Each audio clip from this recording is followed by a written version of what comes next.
Page number 10 यहाँ पे हम नेक्स्ट टॉपिक देखेंगे स्टोरेज डिवाइसेस। ठीक है, हमारा जो डेटा जो भी हम इंफॉर्मेशन वगैरह डालते हैं वो कहाँ कहाँ स्टोर होता है, किस तरीके से स्टोर होता है, वो यहाँ पे हम देखेंगे। Storage device enable you to store data and information in them. अब स्टोरेज डिवाइस क्या करता है, हमें मदद करता है कि हमारा कोई भी डेटा हो, कोई भी फाइल हो, उसको स्टोर करने में। The storage data of a computer system is known as computer memory, यानी कि इसको दूसरे कंप्यूटर मेमोरी के नाम से भी जाना जाता है।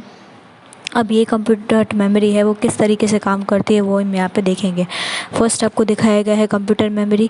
अब ये कंप्यूटर मेमोरी के दो हिस्सों में बटा होता है। फर्स्ट, इसके पास दो तरीके की मेमोरी होती है, एक होती है प्राइमरी मेमोरी और दूसरी होती है secondary memory.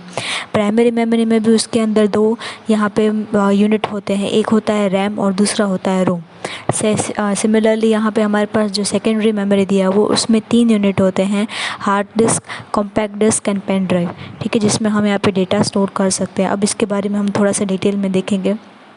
There are 2 type of computer memory, जैसे कि मैंने आपको अभी बताया, एक होती है प्राइमरी और दूसरी होती है सेकेंडरी मेमोरी। फर्स्ट हम प्राइमरी मेमोरी के बारे में देखेंगे।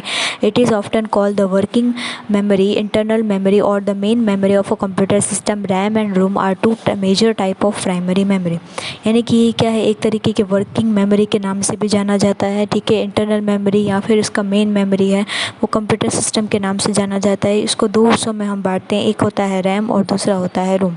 ठीक है, जिसे हम प्राइमरी मेमोरी के नाम से जानते हैं। अब यहाँ पे फर्स्ट दिया हुआ है रैम। रैम यानी कि रैंडम एक्सेस मेमोरी। अब रैंडम एक्सेस मेमोरी है वो किस तरीके से यहाँ पे काम करता है वो हम देखेंगे। It is capable of sending and receiving data as a very high speed. अब इसमें इतनी ताकत होती है कि वो क्या कर सकता है, जो भी हम डेटा भेज रहे हैं वो काफ़ी स्पीड से जाता है और स्पीड से भी सामने वाले के पास पहुँचता है।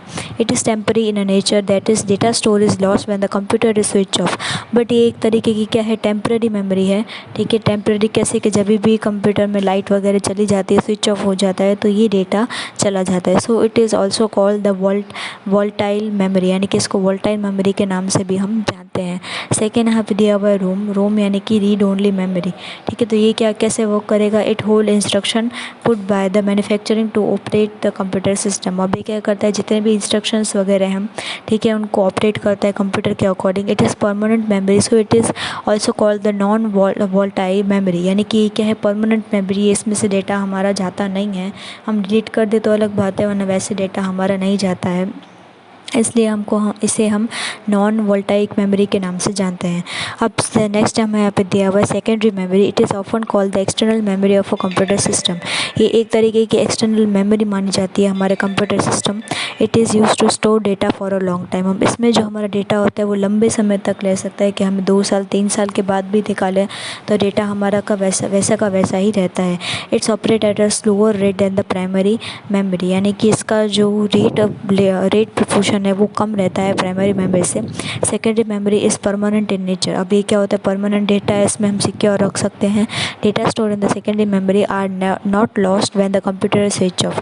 अब इसमें जो डेटा होगा, भले हम कंप्यूटर को बंद कर दें या अचानक से बंद हो जाए, तो भी इसमें से डेटा हमारा जाएगा नहीं। So it is also called the non volatile memory. इसको नॉन वोल्टाइल मेमोरी के नाम से भी हम जानते हैं। It is cheaper than primary memory. Primary memory से काफ़ी cheaper. Example of secondary memory अब hard disk, compact disk and pen drive, जैसे कि हमको आगे स्ट्रक्चर में दिखाया गया था।